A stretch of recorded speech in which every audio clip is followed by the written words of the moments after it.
Halo Pak Galang dan teman-teman, kami kelompok 2 yang beranggotakan saya Clara, lalu ada Delia, Dimas, Dion, dan Danes. Kami dari kelompok 2 akan mengulik kelompok Horseman dari film Nayusibi. Jadi, teamwork ini adalah sekumpulan dari individu yang bekerja sama untuk mencapai common goal gitu. Jadi common goal ini tidak akan tercapai jika mereka mempunyai masing-masing tujuan, masing-masing berbeda tujuan masing-masing anggota. Misalnya tujuan saya mau membuat film horor, lalu misalnya Delia ingin membuat film misalnya kayak Adit Sopo Jarwo, lalu ada yang pengen bikin film kayak Upin Ipin, lalu macam-macam pengen buat film. Jadi bukankah kalau tujuannya berbeda-beda maka nggak akan ada yang tercapai, hasil nggak akan ada, lalu ya common goal itu kan karena nggak ada makanya tidak akan tercapai gitu tujuannya gitu. Jadi maka dari itu kami akan menceritakan salah satu kelompok horseman dalam film Yusimi gitu. Cerita kelompok horseman ini menarik karena dari film Yusimi ini diceritakan dalam 2 season seorang FBI yang akhirnya membentuk kelompok ilusionis. Kelompok ilusionis ini namanya Horseman yang terdiri dari 4 orang yang nantinya akan menjadi buronan FBI karena merampok, karena ya ibaratnya berbuat kriminal gitu. Karena mereka beraksi seolah-olah Robin Hood.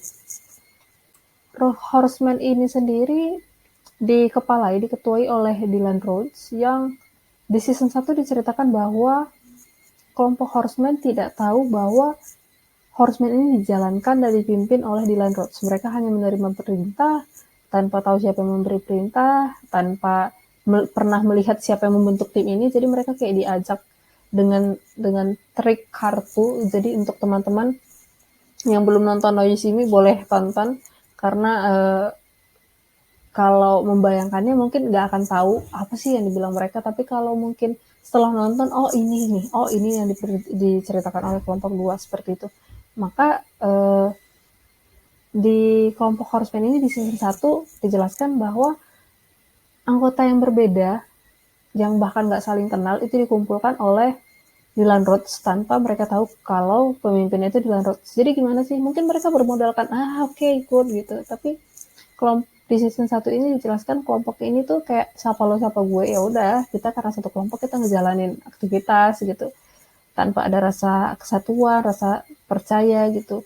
Nah di season 2 ini nanti akan diceritakan bagaimana intrik, bagaimana dilema-dilema dalam kelompok ya, yang nggak percaya sama pimpinan, yang nggak puas, yang egois gitu. Jadi diceritakan yang nantinya di season 2 ini mereka akan menjadi satu kesatuan, akhirnya menemukan arahnya nih. Oh, kelompok ini nih akhirnya menemukan rasa sayang, seperti itu, rasa sayang ke Horseman, ke masing-masing anggota, rasa saling mengandalkan, seperti itu. Jadi ini ada 4 anggota Horseman. 4 anggota Horseman ini kemudian akan dijelaskan oleh Mas Dimas. Silakan Mas Dimas. Nah, teman-teman, sekarang kita masuk ke pengenalan dari anggota The Four Horsemen sendiri. The Four Horsemen sesuai dengan namanya memiliki 4 anggota, yaitu yang pertama, Daniel Atlas, seorang ahli sulap kartu dan ilusi serta ahli dalam melakukan efek untuk menunjang pertunjukan sulapnya. Daniel ini merupakan seorang yang keras kepala dan egois dibanding dengan anggota The Four Horsemen yang lainnya. Daniel ini lebih suka untuk memimpin dan tidak suka untuk dipimpin. Daniel juga memiliki kecerdasan yang lebih tinggi daripada anggota The Four Horsemen yang lainnya. Yang kedua adalah Merritt McKinney, seorang yang sangat ahli di bidang hipnotis dan mentalism. Merritt sendiri sebenarnya memiliki kembaran yang bernama Chase McKinney yang juga memiliki ahli yang sama di bidang dengan Merritt. Namun pada akhirnya mereka berdua ini berpisah dan memilih jalan yang berbeda. Yang ketiga adalah Henley Reeves, seorang pesulap wanita yang memiliki keahlian di bidang escapology atau ahli dalam meloloskan diri. Henley sebelumnya adalah seorang asisten dari Daniel Atlas. Namun Henley ini memilih untuk berhenti karena keegoisan dari seorang Daniel.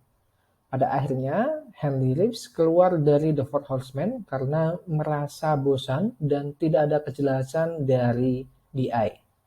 Dan posisi Henley ini digantikan oleh Lula Mae.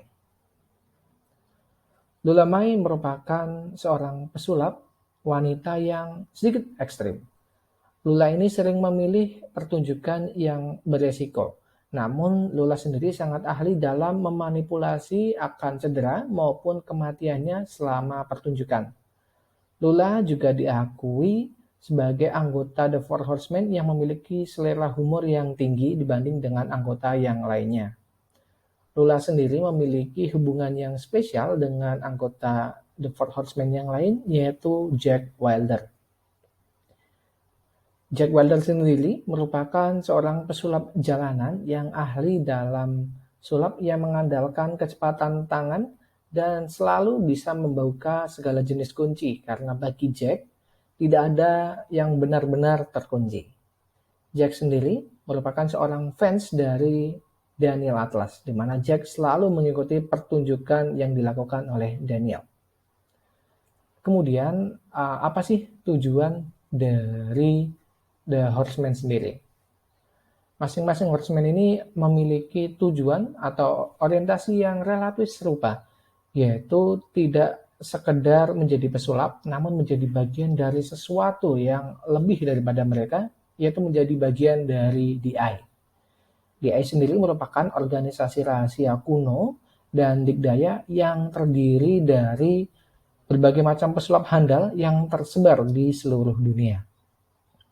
Tujuan DI adalah untuk mencuri dari orang kaya yang korup dan memberikan haknya kepada orang yang miskin. Kalau kita lihat ini, mungkin dia ini merupakan seorang kriminal, namun bisa juga dianggap sebagai seorang yang mulia, karena DI ini memiliki tujuan yang mulia, karena ingin menegakkan hak-hak orang miskin yang dirampas oleh orang-orang kaya dan korup. Ya, namun pada akhirnya mereka selalu diburu oleh FBI karena tindakan mereka ini dianggap oleh FBI sebagai tindakan melawan hukum. Lalu bagaimana sih karakteristik dari tim yang ideal itu sendiri? Selanjutnya akan dijelaskan oleh Mas Dion. Sebagai sebuah tim, Horsemen memiliki beberapa karakteristik yang ideal. Yang pertama adalah Horsemen terbuka untuk ide-ide baru. Seperti yang kita ketahui, dalam setiap magic show-nya, Horsemen selalu meninggalkan trademark, dan ternyata tanpa mereka sadari, hal ini akan mempermudah pihak lawan untuk memprediksi aksi mereka selanjutnya, sehingga menyebabkan kegagalan terhadap aksi Horsemen selanjutnya. Meski demikian, hal tersebut akhirnya membawa mereka pada ide-ide baru untuk mengatasi masalah tersebut. Kemudian, dalam karakteristik yang kedua, Horsemen juga saling berbagi informasi, pengalaman, dan pengetahuan khusus. Setiap Horseman memiliki keahlian sulapnya masing-masing, seperti Daniel dengan ilusinya, Merit dengan hipnotisnya, dan Jack dengan kartu-kartunya. Untuk mencapai tujuan besar mereka, pada No You See Me Season 2, Horseman harus mengambil sebuah chip yang berisi tentang data-data misterius. Dan Jack dengan sukarela membagi informasi dan kemampuannya dalam memecahkan trik-trik dalam magic show menggunakan kartu. Dan ini mengharuskan setiap anggota dari Horseman mempelajarinya. Kemudian karakteristik yang ketiga, yaitu Horseman selalu mencari peluang untuk perbaikan. Seperti yang kita ketahui, tadi juga saya bilang bahwa Four Horsemen pernah mengalami kegagalan dalam melakukan aksinya, dan mereka belajar dari pengalaman bahwa mereka harus saling bekerja sama dengan tidak menunjukkan ego masing-masing.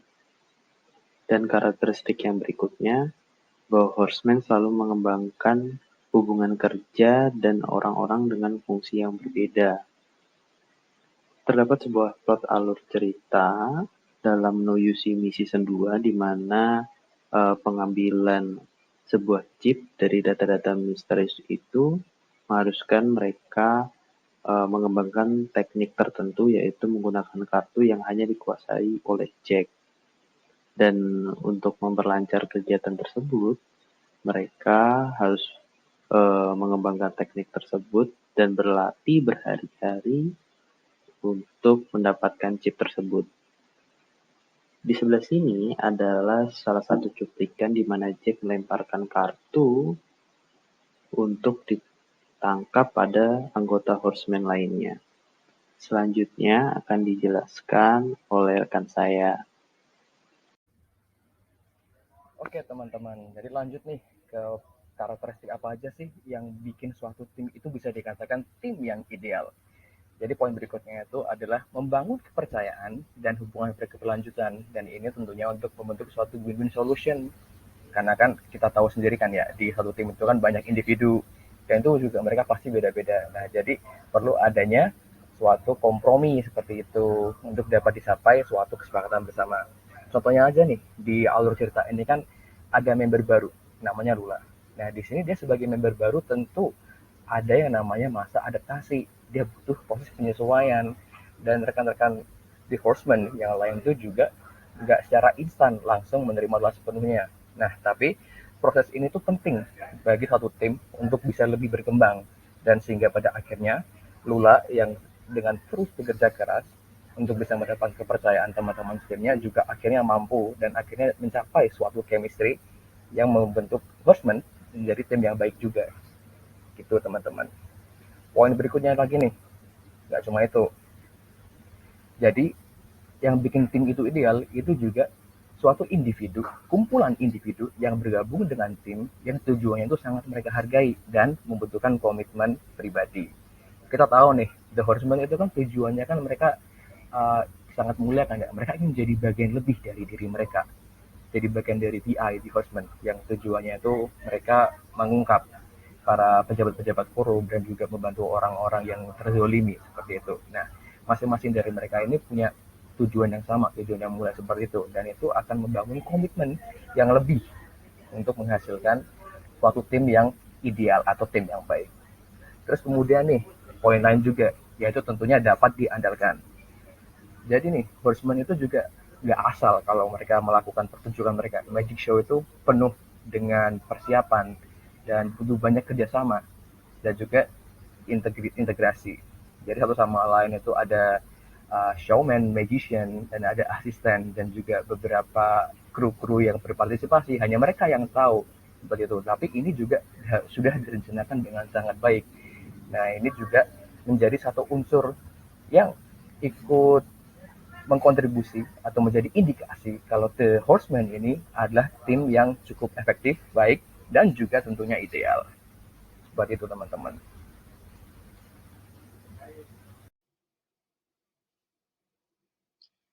Lalu selanjutnya untuk poin ke-8 ialah berorientasi pada hasil.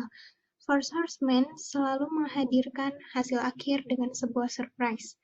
Layaknya Robin Hood, Horseman dapat dengan mudah membagi-bagi uang kepada publik hingga membongkar kasus ketidakadilan oleh pejabat ternama di depan publik melalui trik-trik yang telah mereka rencanakan.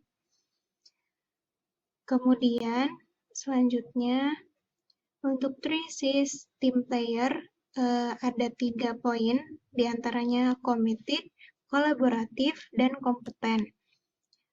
Untuk committed, di sini The Four Horsemen masing-masing anggotanya memiliki komitmen yang kuat untuk berperan dalam tim.